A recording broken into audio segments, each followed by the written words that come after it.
Bonjour à tous, je m'appelle Élise, j'ai 17 ans et si vous ne connaissez pas mon podcast, j'ai l'habitude de traiter de sujets divers et variés à travers la philosophie. Et en ce moment, comme on est un petit peu dans la période de révision du bac de philo, je dirais même dans les dernières minutes de révision, je vous propose de sortir un petit peu de ce que je fais d'habitude pour vous faire des petits résumés de chaque notion, donc pour venir compléter vos révisions ou vous aider à comprendre les notions. Donc je vais faire une notion par épisode. J'espère que ça vous plaira. On va commencer par la notion de nature. Alors, la nature, déjà, on a plusieurs définitions. Une définition d'abord assez scientifique. La nature, c'est quoi? C'est l'ensemble du réel, l'ensemble des éléments qui sont physiques ou vivants et qui sont finalement gouvernés par les lois de la physique et qui existent indépendamment de l'homme, donc indépendamment de son action et de son histoire. La nature, elle peut aussi être définie pour l'homme, cette fois, comme l'état de départ de l'homme, et ça va s'opposer donc à la culture et à tout ce qui est artificiel et donc créé par l'homme. Troisième définition, la nature, ça peut aussi désigner un tout harmonieux qui paraît doté d'une finalité propre.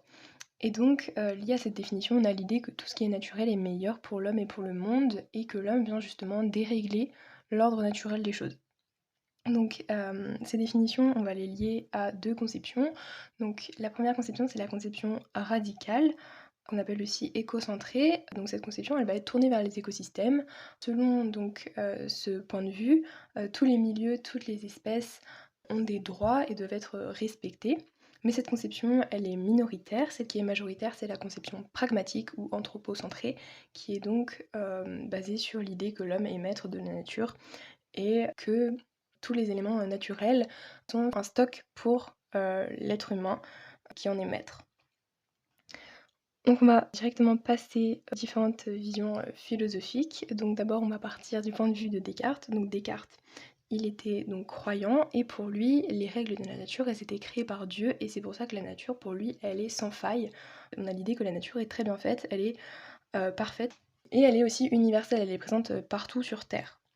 Mais avec cette idée de nature universelle, on pourrait aussi se demander finalement est-ce que la nature humaine, elle est aussi universelle? Est-ce qu'il y a une partie de nous qui est innée et commune à tous les hommes? Donc certains philosophes vont penser que oui, et on va commencer par parler de Rousseau qui va avoir non seulement cette idée, mais va caractériser la nature de l'homme directement.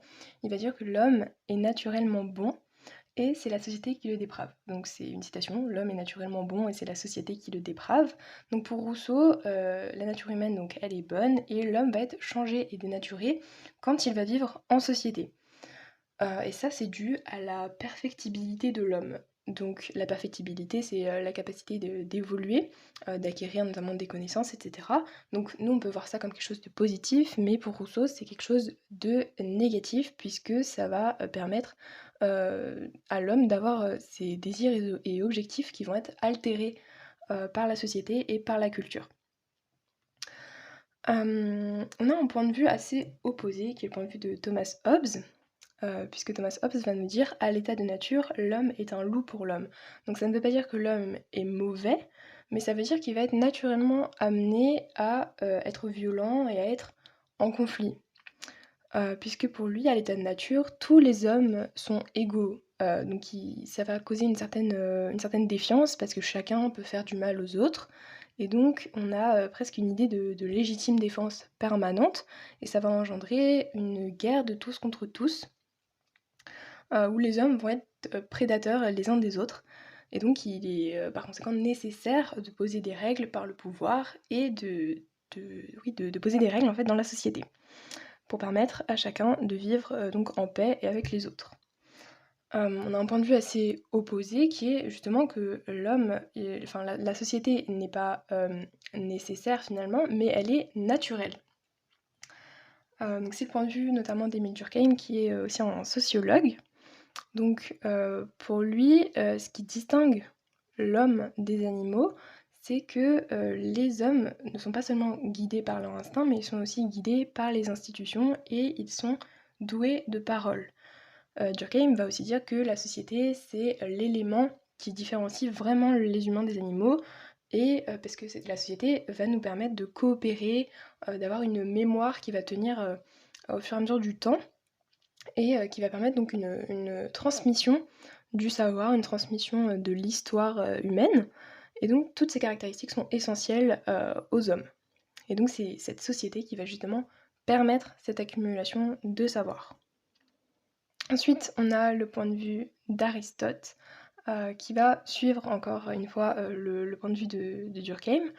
Pour Aristote, l'homme est un zoon politikon, c'est-à-dire que c'est un animal politique qui se développe au sein de la cité, donc qui se développe dans la société et en fait, si on a un homme, qui est naturellement en dehors de la société, pour Aristote, c'est soit, un sous-homme, donc qui est dégradé, ou soit un surhomme, donc finalement presque un demi-dieu.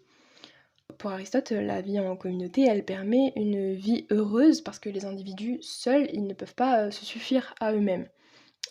Donc Aristote, il est d'accord avec Durkheim dans le sens où, l'usage de la parole aussi, c'est une caractéristique humaine pour lui, donc l'usage de la parole et du discours plus particulièrement et pour lui, la parole, elle va servir à exprimer le bien et le mal qui sont donc des notions morales qui sont aussi propres aux hommes, qui ne sont pas comprises par les animaux, mais qui sont, nécessaires pour l'homme et qui sont propres aux hommes. Ensuite, on a toujours le même point de vue, mais avec une certaine nuance. Donc là, on va parler de Kant et de son idée de, l'insociable sociabilité de l'humain. C'est-à-dire que pour lui, l'homme, il est à la fois sociable puisqu'il vit en communauté, mais à la fois insociable parce qu'il a besoin d'un espace vital, il supporte pas d'être, toujours entouré. Donc l'homme va osciller entre collaboration et isolement pour défendre ses intérêts personnels. Donc, Kant va prendre un exemple, c'est l'exemple des arbres qui poussent. Donc quand ils poussent seuls, ils vont avoir tendance à être courbés, alors que quand ils poussent dans une forêt, ils sont tous droits en général, justement, parce qu'ils n'ont pas la possibilité de se courber, sinon ils vont toucher les autres arbres. Arthur Schopenhauer va avoir le même point de vue, mais en prenant un autre exemple, c'est l'exemple des porcs-épics. Les porcs-épics, en fait, ils restent à une distance idéale les uns des autres pour pouvoir se tenir chaud sans pour autant se piquer. Mais à l'inverse de, ce point de vue, on a Sartre qui pense lui que l'homme n'a pas de nature, définie, donc l'homme n'est pas naturellement bon ou naturellement amené à être en conflit ou naturellement amené à être en société et cetera. Il est, vraiment indéfini. Sa nature est indéfinie puisqu'il est libre. Donc pour Sartre, les objets, les éléments du monde, ce sont des éléments en soi. Ils sont déterminés par leur fonction leur essence. Par exemple, quand on invente, un cahier, c'est parce qu'on a eu besoin d'avoir un objet sur lequel écrire et qu'on puisse, garder près de soi, qu'on puisse transporter et cetera pour pouvoir, se souvenir. Alors que finalement les hommes, eux, ils ont été créés, on ne sait pas vraiment pourquoi, il n'y avait pas de but vraiment, donc c'est pour ça que les hommes sont des éléments pour soi, ils peuvent décider eux-mêmes de leur fonction. Ils ne sont rien à la naissance dans le sens où ils peuvent ensuite tout devenir. Ils sont, donc libres par nature. Donc on a plusieurs citations, qui sont assez simples à retenir et qui vont permettre d'illustrer la pensée de Sartre. On a: «L'homme est condamné à être libre» et on a aussi, «L'homme n'est rien d'autre que ce qu'il se fait» et puis la plus connue c'est, «L'existence précède l'essence». Donc voilà, je trouve qu'elles sont assez simples et elles, illustrent bien, son point de vue. Donc pour Sartre évidemment, la nature de l'homme, justement, c'était pas du tout une excuse de son mauvais comportement. On ne peut pas excuser, la violence d'un homme et cetera, en disant que c'est dans sa nature puisque pour Sartre justement, ce n'est pas dans sa nature puisqu'il est libre par nature. Ensuite on va passer sur un point de vue assez, différent, qui est le point de vue de Freud. Donc pour Freud, l'homme va réprimer sa nature avec le surmoi. Donc pour Freud, on est fait de, 3 parties en fait, le ça, le moi et le surmoi. Le ça va être nos pulsions, instinctives, donc tous les désirs, immédiats. Le surmoi, ça va être justement ce qui va essayer de canaliser ces pulsions.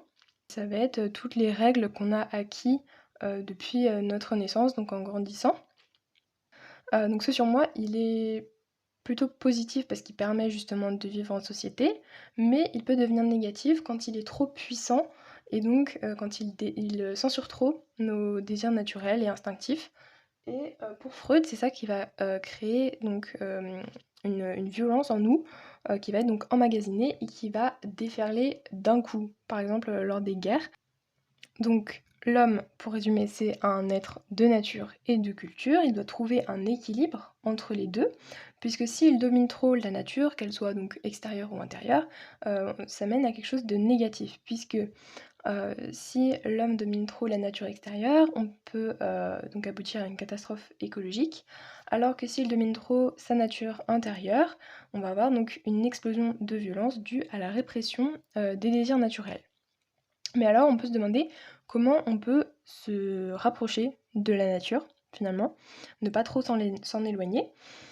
Donc pour Platon, c'est l'art qui est le meilleur moyen de s'approcher de la nature. C'est aussi un point de vue qui est partagé par Bergson, puisque pour lui, l'artiste aperçoit et rend visibles les éléments du réel qui sont perçus inconsciemment par tous les hommes, mais l'artiste va justement les rendre visibles, et c'est pour ça que quand on regarde parfois certaines œuvres, on a l'impression qu'elles sont vraies, parce qu'en fait, sans le savoir, on a déjà perçu certains de ces éléments dans la nature, mais on ne les avait pas rendus visibles nous-mêmes. Donc voilà, ça c'est le point de vue de Bergson, et on peut terminer par une citation de Francis Bacon qui dit «L'art, c'est l'homme ajouté à la nature». Et voilà, c'est la fin de cet épisode. Je vous remercie de l'avoir écouté. J'espère qu'il vous aura plu, qu'il vous aura permis de mieux comprendre la notion ou bien de compléter simplement votre cours. Et je vous dis à bientôt pour la prochaine notion et bon courage pour vos révisions.